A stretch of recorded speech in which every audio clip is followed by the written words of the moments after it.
Well, here we go. Well, that was an attempt, and that was his first attempt, and he scratched off the break.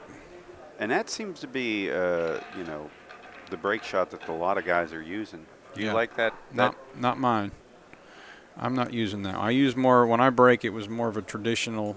I use more of a traditional break shot. But I put lots of distance between the object ball and the rack. But I'm breaking with the cue ball cutting into the rack from the tradition. You know what I mean? Right. This is a good one, and he got unlucky to scratch there, but it doesn't look like he's hitting it real hard either. No, he's not blasting him. He's just getting some spread. Yeah, I like to crack it. I really do. I like to crack the break shot, and I don't know exactly where the cue ball is going, but sometimes I don't. I play a little bit more what I call New York style, and I on certain break shots I don't hit them quite as hard. You know, that bugs me, throwing the rack in the floor. That really bothers me. Oh, it got stuff on from the floor onto the table. You can damage the rack on some racks, but I don't like stepping on the bridge. Do you? No. No. I love the diamond table.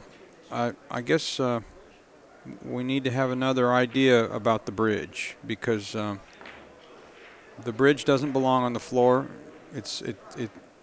It never has in 300 years that I've known of pool. But anyway, some people don't mind throwing it in the floor. I don't think the bridge.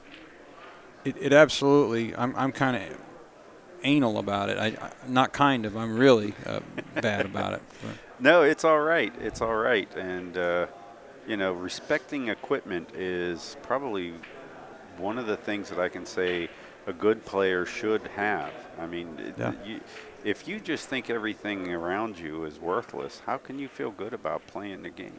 Yeah, I remember one year there was a fellow that was promoting bridges, and he had some kind of stretch system bridge or something, and he had, oh, that's Darren missed a ball there. But anyway, I asked him about what he thought about them throwing the bridges on the floor, and he says they're tearing them up. They're stepping on them. So, you know, I'd like to take the chance or the opportunity to hope that the engineer, I mean, the Diamond has the best table out there. It's by far the best. The rails, the engineering, the pockets and everything. Truly I just superior. wish they would come with 2 brass hooks for the bridge. I mean, maybe they feel that it gets in the way of the player. I don't know. But I've actually talked with Greg Sullivan about it, and we've had some discussions about the bridge and where it goes, and he believes it goes on the chairs that he makes, standing somehow in the chairs, and he doesn't. I don't know. It's probably best that I just leave that one alone. You know, I think as long as there's a place for it, it's fine. I just don't think that it should eventually be on the floor. I think if it could be over in the cue rack, you know, that'd be okay. That's fine. But it shouldn't be. It sharked me on my 54 ball run. I can tell you that. I had a shot in it, and I was like, where's the bridge? And someone had kicked it underneath the table because they got tired of stepping on it, naturally so. And it bothered me that I had to crawl underneath the table. I had to get way down, and it was awkward and cumbersome to try to get way down there and reach around on the floor and the dust and the debris and try to get the bridge somehow, hunt for the bridge. And you know, sure enough, I got to talking to someone. I said, you know, I'm looking for the hooks and the place to put the bridge, and it's not there. And they said, well, just throw it in the floor. That's what everybody else does. And I said, you know what? There's a better chance of a cloud crushing us than me throwing this back in the floor. I'm not going to do that. That's not where the equipment belongs. Yeah. So I went and hung it up somehow on the wall and set it there. But I'm a stubborn Indian, you know. Yeah, but you know, they're not going to change my beliefs on that. How many times have you gone to use a bridge and it's cracked because somebody stepped on it? Yeah. Well, that never happens on the Gold Crown that I practice on. Never, because there's a little tray type deal, yeah. metal tray and it doesn't fall off. So I practice on the Gold Crown. But truth be told, I wish I had a diamond that had 2 brass hooks or even a tray for the bridge. I'd rather practice on the diamond. It's a better table. But that's that. Bob Callahan has another question for you. Did you ever play Weldon Rogers? Junior, well, is he from Texas?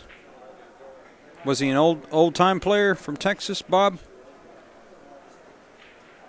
I know a Junior Wisdom. I know a Junior Brown. Hey, look at this guy. I think we need to get him out of there. No, he's sitting down now. Yeah, he keeps doing his little thing there. JR keeps doing his little thing. We all keep doing our little thing. All right. Well, we'll have to sick Alvin on him. All right. Well, I don't know. If Junior Brown is the guy I think I was thinking of.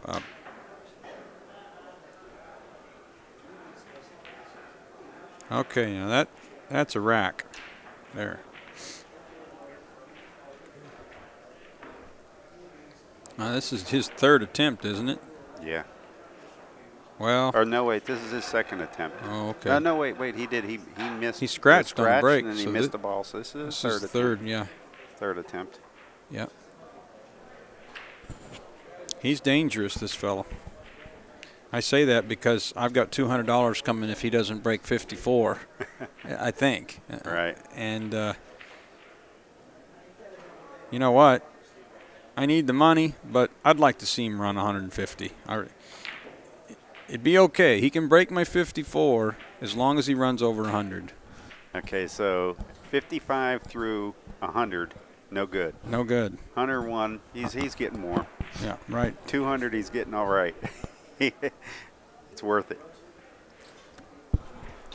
You know, I'll tell you something funny that Tom Karabatsis came to Tulsa, Oklahoma, and he watched me play a little straight pool. Yeah, the fellas saluting us. Anyway, I shot straight back then, but I did not. He was totally right. I did not know anything about the real fundamentals of the straight pool. I didn't. I didn't know anything about a half-table game. I really didn't know how to shoot a combo. I thought I did from rolling the 9, playing 9-ball. But I didn't. I had no idea. Straight pool taught me how to shoot combos, not just 2-ball combos, but 3- and 4-ball combos, seeing balls in the stack. Well, Tom Karabatsis from Chicago, he says, Danny, after I won against him, and every out was very difficult. My cue ball was all over the place towards the end of the rack. And he said, if you knew what you were doing playing straight pool, you'd run 1,000 balls. And I said, well, okay, well, thank you, Tom. And so I talked to him the other day. I saw him here at this tournament, and I said, Tom, I know what I'm doing now, playing straight pool a little bit. I'm still learning, but I know what I'm doing. But I have never run 1,000. Right. He says, well, I was just trying to give you some incentive there. That's what he said. Right. I like that.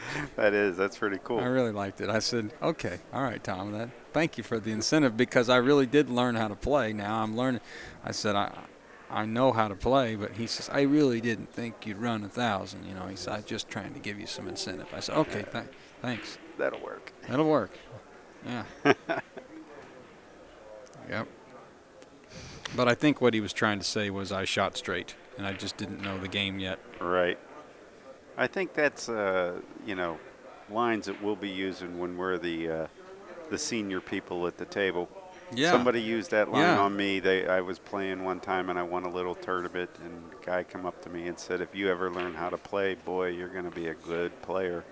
Yeah. And I said, I won. He goes, doesn't matter. Doesn't matter, yeah. He says, you still don't know how to play yet. You can shoot straight, but that doesn't mean anything. Right.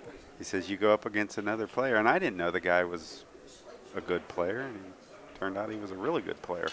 Knew exactly what he was talking about. Yeah, he did. If I saw a young up-and-coming straight pool player, you're right, 5 years from now, and he shot lights out, but he was struggling with the game. And, you know, I went through that stage where, you know, Jeanette Lee used to ask me to practice some straight pool with her. And I'd be like, you know, Jeanette, let's play 9-ball. And she said, no, I want to play straight pool, you know. And she grew up in New York, and actually I think Bobby Hunter helped her with her straight pool too, but many New York players. But I said, well, you know, this is just too easy, this game. And there's just too many shots available. And she said, well, Danny, that's what makes it kind of more difficult. And I said, that's one of the facets that makes it more difficult. And I just didn't get it, you know. Well, okay, you know. But now I get it. And if I saw a young player who was like, oh, you know, gosh, this game's simple. This is just dumb. You know, you can shoot all these shots and you're trying to break out the stack and blah, blah, blah. Hey, let's play some 9-ball. You know what I would tell them is I would say just what Tom said to me, because that's incentive. I mean, it gave me incentive. I knew he knew the game better than I did. I knew he was a better player. I won that match, but I knew that he was a better player than me in straight pool. And so, yeah, you're right. I think 5 years from now, if I saw someone like myself, like he did, I will tell him the same thing, because I want to see him.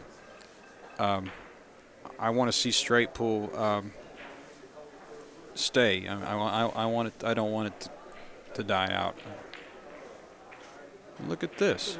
That's a funky little break shot, isn't it? I don't think he has quite the angle that he'd like. I don't like this. This is not an ideal break shot. I thought the ball that he shot down the rail, he could have maybe got on it. Just the last shot he made. I thought maybe I guess it was too low. This shot here is not desirable at all. I think the best he can do is maybe try and get that corner ball to come out and go down to the corner. But he may end up having to cue ball against the rail if he gets any distance on that 8-ball down towards the corner. You see what I'm saying? Yeah, this is rough. This is not a good shot. You know, this is what I've seen with Darren in the straight pool. I can tell that he hasn't played a whole lot of straight pool, but I'm going to use Tom Karabats's line here again. If he ever learns how to finish this in-game pattern and make it look simple, he is going to run 1,000 balls. Okay, he got the 8 out there. It was a better break shot than I thought. Yeah, he had enough to draw into that. I'll be darned, he got the job done. It didn't look real pretty, but, you know, he got the. We're looking at one of the straightest shot makers in the world right here, and I know he is. He's unbelievably. He shoots so straight. Consistent, you know. Yeah. It was uncharacteristic to see him miss that one ball on his second try. It was, that ball down the rail. It really was.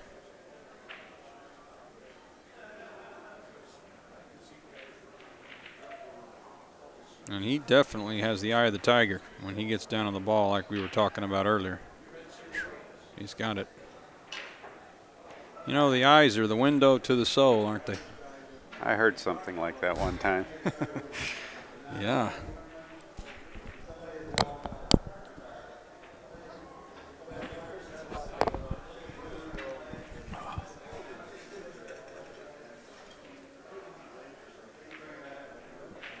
Oh, I missed the 6.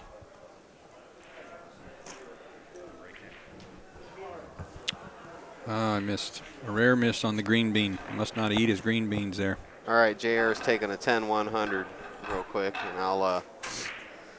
I'll fill you in on the 2013 Straight Pool Challenge. It's $77,250 added. Pretty good. That's not even starting with the entry fees. And you get 12 attempts for the high run, and this is like Darren's 6th or 7th attempt here. This is his 4th attempt. Well, he played earlier. Oh, he did? Yeah, he did like 4 earlier, so he's on like 8 or 9. Oh, okay. Well, I'm safe then on him beating 54. Oh, yeah. Correct. Do we have any update on what the high runs are of the day? Yours is 1 or 2. Mine was in second. I think it still is. Okay, because that means now when do they shut the StraightPool off? The challenge midnight. It's going to be real soon here. Mm-hmm. Probably after this match, we'll be all done. So this will be the last match. Okay. And thank you, Danny Harriman, for being such a trooper.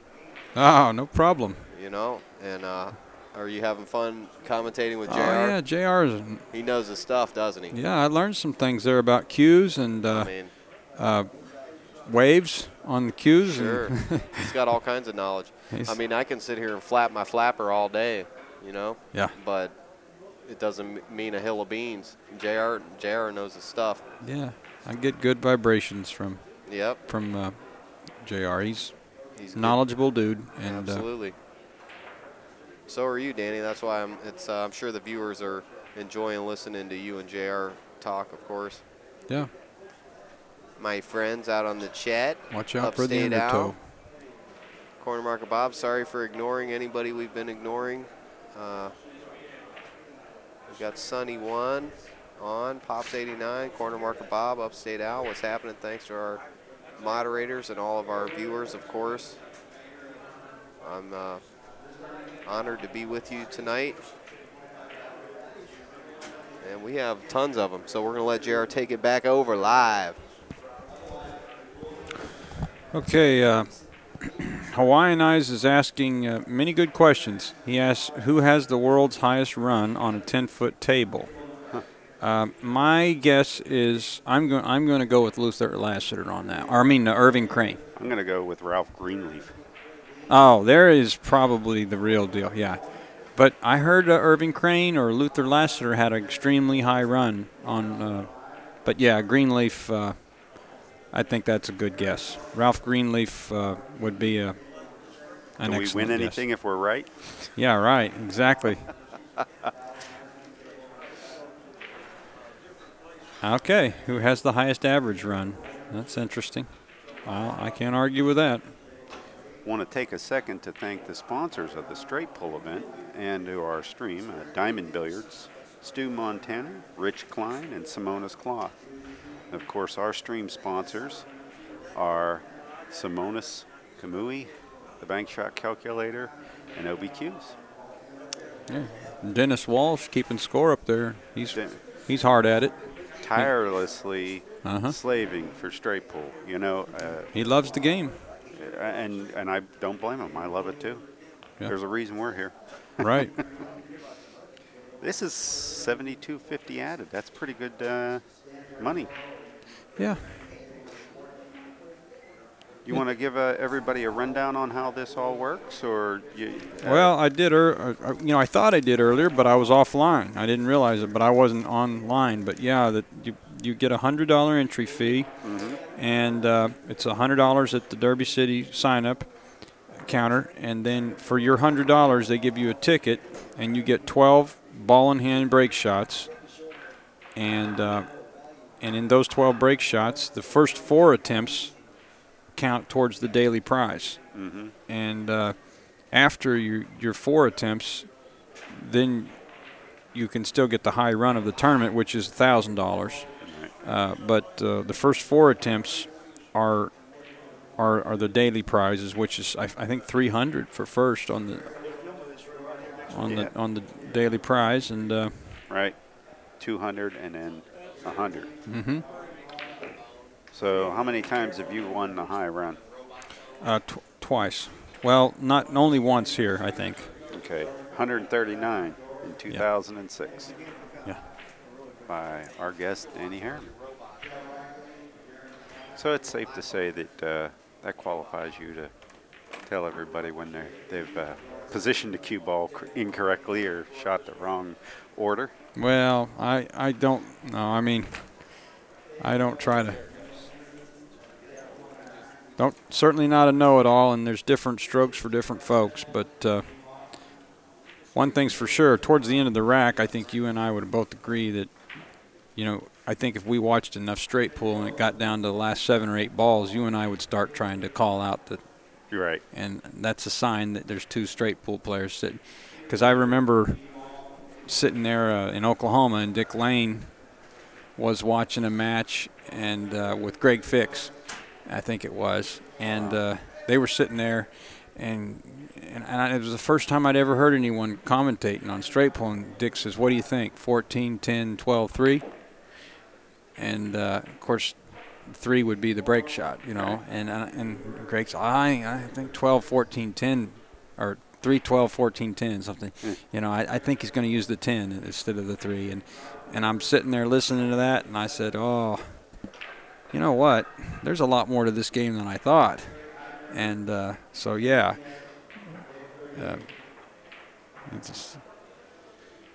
Darren's he's in the first phase of the game here, which is breaking out the cluster. Well, I'm not so sure that he has a hanger here anywhere that No. he's going to say he's going to make a ball. No, I thought the 7 might go on the side, but he's going to have to bank the 15. And in this game, for the people at home that don't know, once upon a time you couldn't just move balls with your hands. They had a referee with white gloves watching every foul. So this is a foul on all balls. Into the corner. You're going to run his cue into the stack. No, he's okay, banking. Maybe not. The banks are open. It looked like he was really far off of it. I said, well, you don't have to worry about missing, because if you miss, it's over. So you can run your cue into the stack, I guess. As Bugs Rucker would say, bank goodness. Well, that kept his drive alive here. Now, let me tell you right now, he's liable to break 74 right here. He's going into his second rack. His patterns are a little bit suspect at times, okay? Mm-hmm. But what really is, there is no doubt in my mind, is his ball pocketing ability. But towards the end of the game, I can tell that he hasn't played just a ton of StraightPool, okay? Yeah. I can tell. You can tell. And I think it's amazing. Somebody was telling me a story that he didn't know how to play StraightPool, I think 2 years ago. He actually didn't know what happened if you left both balls in the rack and that type of thing. And he was playing in the tournament and doing well, and I think he ended up winning the tournament, is what the person that told me this story. And I said, well, I don't know about that, but I do know that he wasn't exactly a StraightPool player until just recently. Well, all he'd need to do is spend about a week with Bobby Hunter or maybe even me. And that's my strong suit, is watching. Oh, that was interesting. He went off the 8 and caromed off of that and took into the stack. That was creative, wasn't it? Yeah, it was. Now, see right here, I like to cut the deuce and bump the 3. That's what I like right here. Yeah, I now, don't mind that shot. I don't know if he's going to see that or not. But, see, I think that might be – I don't think he's going to – well, if you can reach it, on this 10-footer, I don't know that I could reach that shot. But if I couldn't, I might even be – I like the shot so well that I might even be tempted to get a bridge to shoot it. Because the 90 looks like it comes right off into the 3, the 90 degree. Right. See, he's shooting the 3, and that might have been a ball that he wanted to keep around for a while. Yeah, where's the break shot here, Yeah, that was the perfect manufacturer. I mean, you had insurance in a lot of directions. Yeah.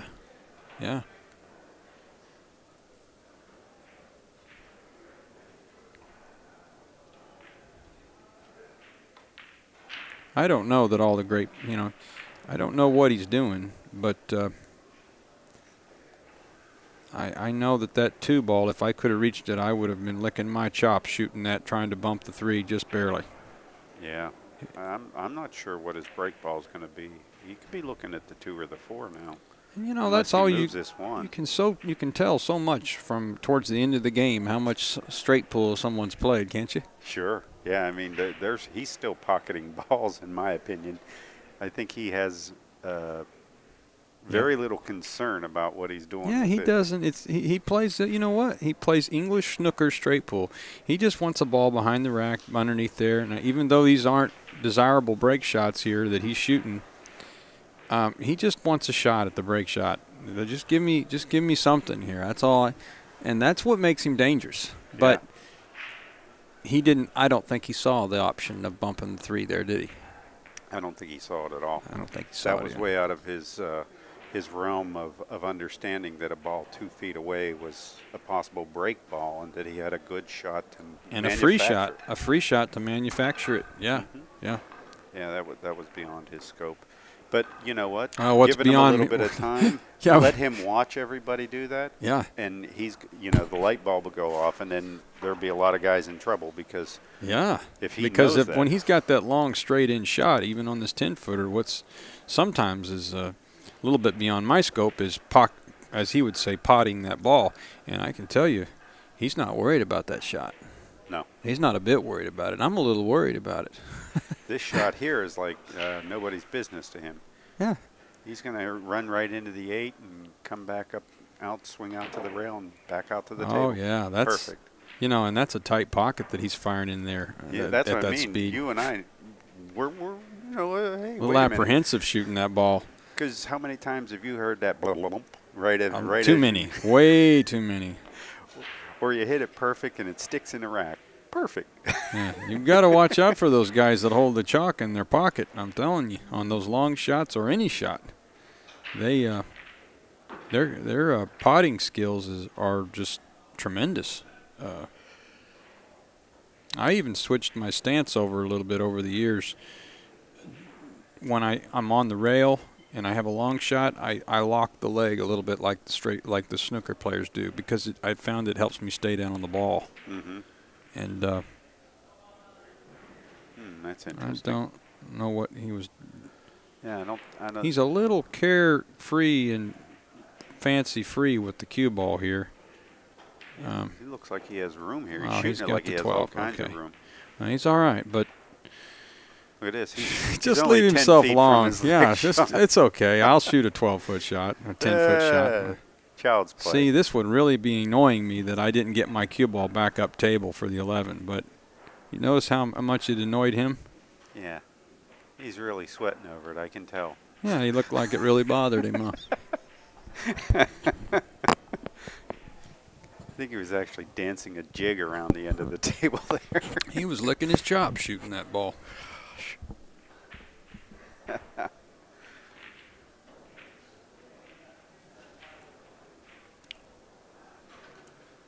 Knowledge versus feel. All right. Now, is he going to come up and start trying to take care of business with the 514 there, or the 512? Yeah, let's see. Yes, he is.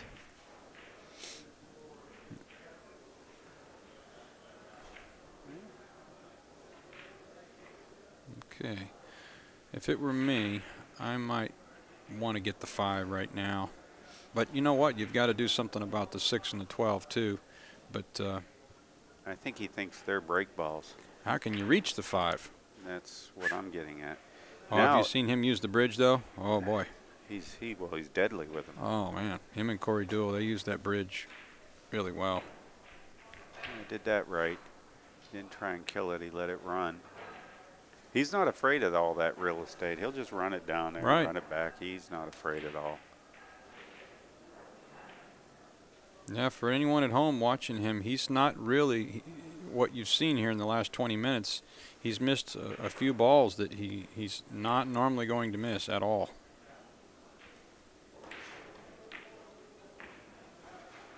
Okay, he still has that 5. He may be thinking about using the 5 for a break shot, but it looks a little low to me. But maybe thinking about the 8. 5, 14, 8 maybe. Yeah, that's what I'm thinking. He Wow. wants to throw between the rail and. I don't like shooting the 14 way up there, but oh no. He's going to use the 5 to get on the 8. I see. Okay. That works. That works too.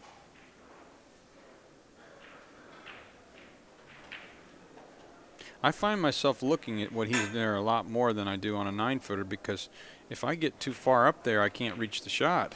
And I'm 6'1", you know, but I can't reach. My cue's only 57, and the McDermott I'm using, and so yeah, I'm just a little more apprehensive when it comes to where my cue ball is on this 10-footer. I'm just not. I'm out of my. I like to play straight pull on the 10-footer. I do, but I'm a little bit out of my realm here. You know, playing on it, I feel like I'm out of my comfort zone. Mm-hmm. I really do. But I think, like I was telling you earlier, I think this is a better game. He's going to play better straight pull, Darren, on the 10-footer than he is on the 9-footer. How you hit this break shot? Well, there's the German style of just drawing the ball, but I think I'd go into the 3. Yeah, that looks pretty good. That looks pretty sporty. He's got that 7 in the side. Just to get him started with here, I think that's his best shot.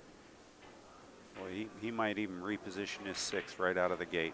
Okay, he's learning. He's learning. He's learning. That little bump. That's now huge, if because he, now now he works he just the whole needs center to, rack. Right, now he just needs to see these balls down on the rail sometimes, when, like we were talking earlier, because that's the most common bump in straight pool, I think. You know, but there's a couple that, well, Danny Baruti was the first one that I ever saw manufacture the shots the way that he did, and man, I tell you, when I saw him manufacture a couple break shots off, he manufactured like where this 3-ball is once. He hit it with lots of spin and came in there and backed that ball up towards the rack. And I said, wow. Wow. Taking care of a problem and making it, you know, Yeah. that's lemonade out of lemons, isn't it? It was incredible. I said, that is pretty nifty. Yeah. Yeah, that's the New York style there. Okay, he's already has 42 run. Yeah, he passed 42 now. Oh, he's moving on up He's like the Jeffersons. He's definitely. Well, he's got the 2-1 there, the ace-2. They're, you know, I thought he was going to try and do something a little bit with them, maybe follow on that one shot and come down table and just reposition those, just nudge them so that they had pockets. Now he drew it back and got funny on the rest of the rack. It's still, in my opinion, that's the first set of problem balls that I'm going after. Mm-hmm. Yeah, he waits a little too late to get to the problem balls, but you know, he's got so much talent on pocketing balls that he doesn't mind shooting the 1 or the 2 way up in the corner. See, if I'm down here, I don't really, on a 9-footer, I don't mind shoot if that 1 will go past the 11 up there, or whatever that ball, I think it's the 11. If it'll go past there, I don't mind that shot so much. But on this table, that shot scares me a little bit. Mm-hmm. It really does.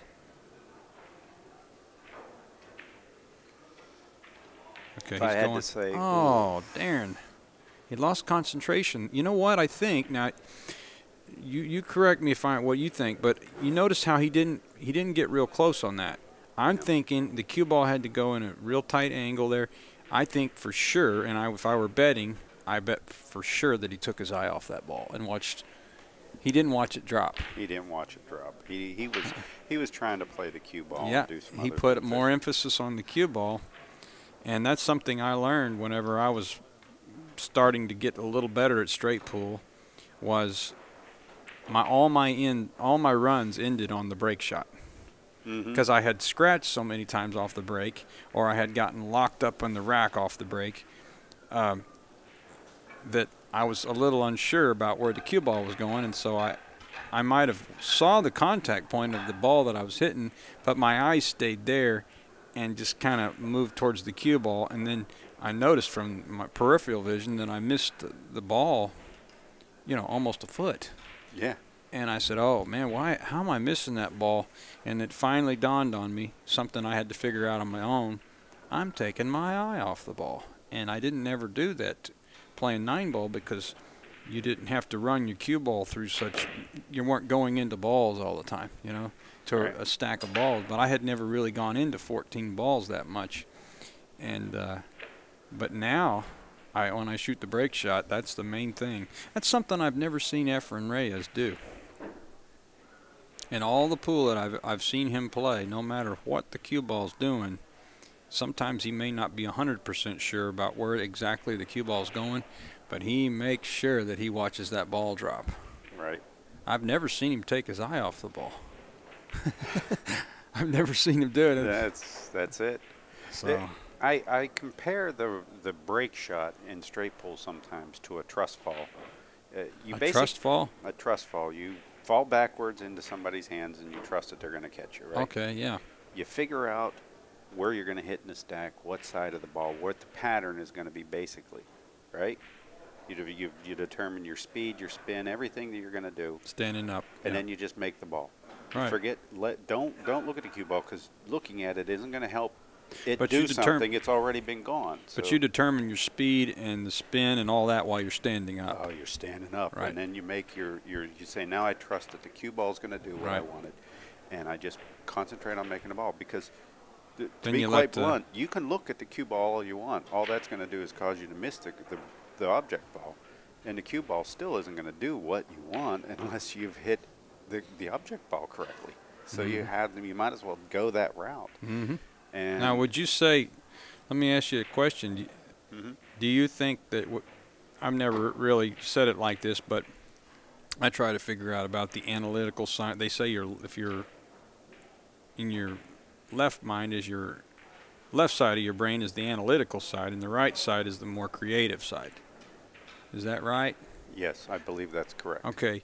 So would you think that you use the left side of your brain, if you're playing pool properly, you use the left side of your whatever the neurons or whatever. Right. I don't know. I'm not a I'm not a neuroscientist or anything, but neurologist. But the left side of your brain you're using more as you're standing up, and then when you get down and you fall down on the shot, then your right side, your creative side, the feel of the muscle memory and all that for me, that's kind of the way it works. Well, it's funny you bring it up, because when I was on my ride down or up here, we stopped at Pop's 89's place, and I gave him a quick pool lesson, and the pool lesson was basically one of the things that you do during your pre-shot is you visualize everything while you're standing up, because the world is two-dimensional at that point, and you can analyze the world. It's flat, and you can see the angles. I said, but as you turn and you go down, it's no longer a two-dimensional world. You have a different size balls, closer balls, look bigger, everything. I said, but here's the best way to say it.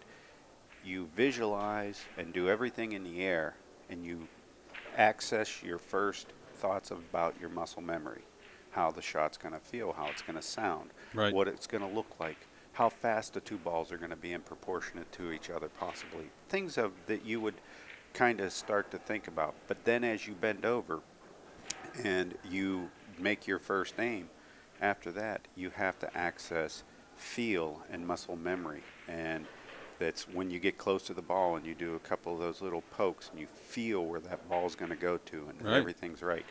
And what you're doing with that is you trigger the side of, or the subconscious, and you have to let that person play.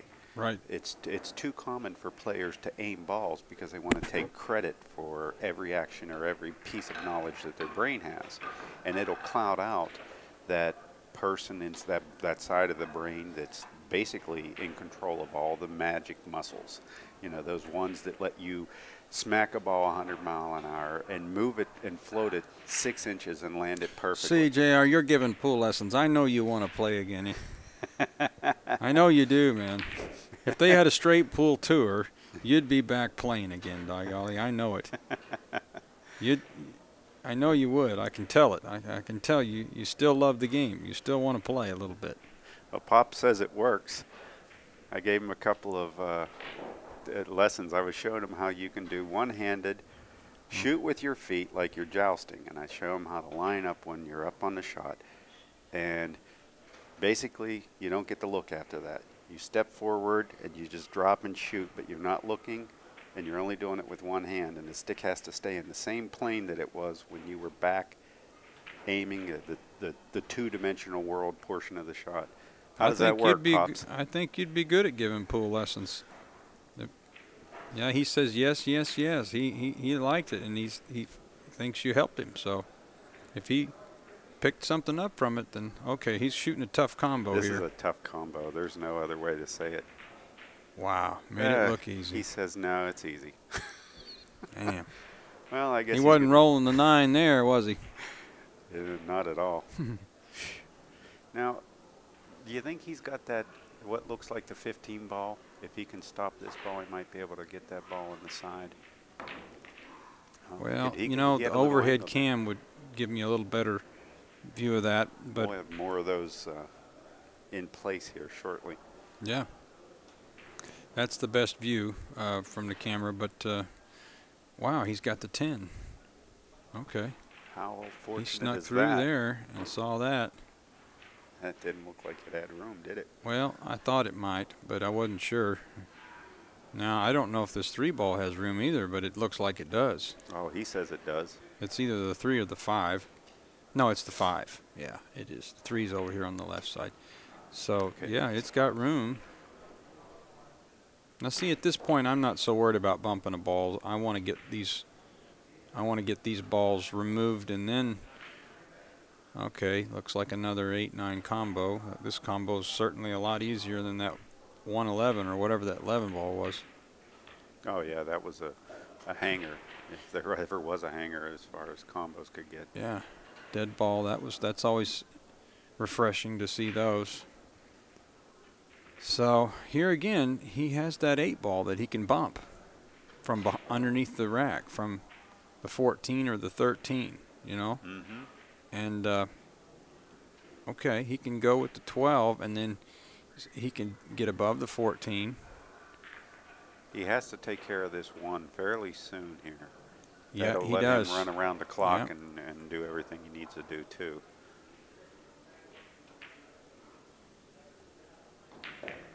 The only problem I see in his game is he doesn't manufacture break shots early enough. He's, you know, he should already have 2 or Yep. 3 likely candidates picked I mean, out. it's easier it's easy sitting here. There was earlier I was down on my last 4 or 5 shots, and I'm like, how come I don't have a break shot yet? But Right. but yeah, there's nothing here. The 8's in the rack. You know, this 14 ball, he's a little too nonchalant about that being a good break shot, because it's really not. It's At all. It's not. Well, And those balls that are along the rail that he's using aren't really.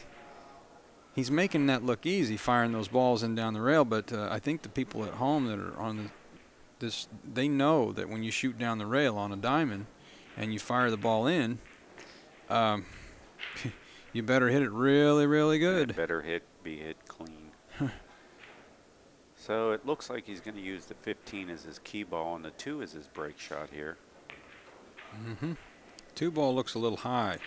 I think it's high, but I think that's what I'm saying. What he's saying is, Well, you know, the other thing is, I've noticed on this 10-footer, oh, wow, he just kind of, see, he doesn't, his cue ball's a little different than he just gets over it. He just wants a shot. He doesn't, it's almost like he doesn't want to be on a certain, I guess he wanted to be below that ball. But what I was saying about the 10-footer is, on the 9-foot, the 2 ball is for sure too high. right. Okay? But on this 10-footer, it actually has more, the 90 has a little more time to drop. Sure. So it seems like, in some ways, the 10-footer is easier, because there's more space, so that allows you to free up the cue ball a little more. Well, he can choose what kind of spins he wants. He has more options. He can flatten it. He can bend it. He can do other things. Right. And, you know. I mean, yeah, on a I agree. 9-footer though, this isn't workable.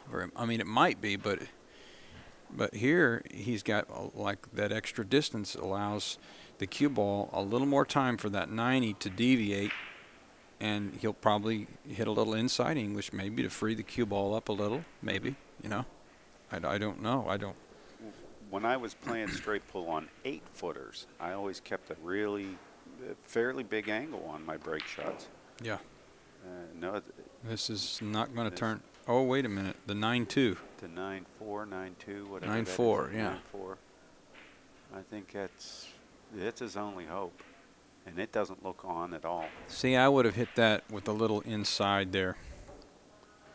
You know, on that break shot, I liked what he had. I liked clipping that head ball, going to the long rail, and then coming back and hitting that rack again with a little bit of right-hand English. I like that. Yeah, that's nice. I don't want to float off this long rail with outside towards the side pocket. No. I don't want to do that. I've scratched too many times on that break shot. It's this big from that point. I mean, it looks like it's a half a ball, but it'll, you know. I used to play with a guy. He'd just laugh and say, "That hole's been there for 300 years, and you can't miss it." You know? Oh yeah. And you look at the angle that it comes off of, and it's so small, but it'll pick it up every time. Well, he is. I don't know what he's doing. We need something. I think he is shooting the combo. It was tough. It wasn't dead. Yeah, it wasn't dead at all, and I think that's going to be it for him. Yeah. That's the unscrew point. Quick release. Time to go get a late dinner with Angie.